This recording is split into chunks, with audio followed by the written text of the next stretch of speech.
De leerlingen van groep 8 van de Montessori school in Venray gingen vrijdag voor de laatste keer naar de basisschool. Met een heuse galastoet arriveerden de kinderen op het schoolplein en daar volgde een groots en feestelijk onthaal. We zijn vandaag met de stoet naar school gegaan. Ik zat in een cabrio. Fleur, waar zat jij in?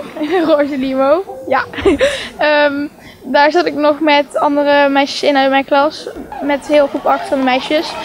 En ja, het was heel gezellig. Ik had ook mijn telefoon aangesloten op de Bluetooth, dus wij helemaal feest vieren daar. En we hadden ook champagne erin, dus ja, het was heel leuk. Had je ooit in een limousine gezeten al, of niet? Nee. Dus was dat voor herhaling vatbaar misschien zo'n tochtje? Ja. Ja, maar het is wel een bijzondere dag vandaag hier, want het is jullie laatste dag op school. Hoe is dat? Of hoe voelt dat?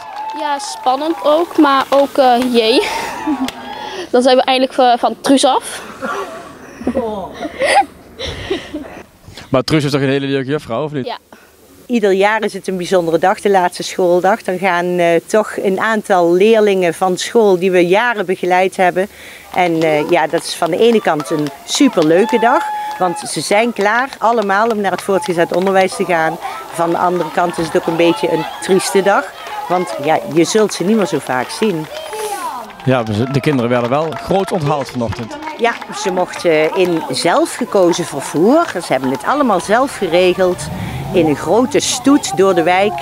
En ja, wat hebben we gezien? Vrachtwagens, limousines, een paar cabrio's zaten ertussen, een legertruc.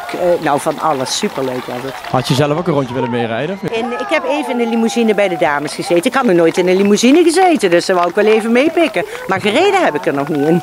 Ah, nu ga je de kinderen missen, denk ik. Vanaf morgen is het vakantie natuurlijk. Nou ja, eerst lekker vakantie vieren en ook de kinderen. En dan kom je na de grote vakantie weer op school.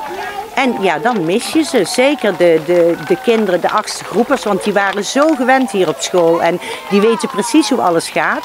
En dan heb je weer een nieuwe groep, die nu groep 8 wordt. Die we daar weer in moeten trainen. En dat is meestal zo gebeurd, ja.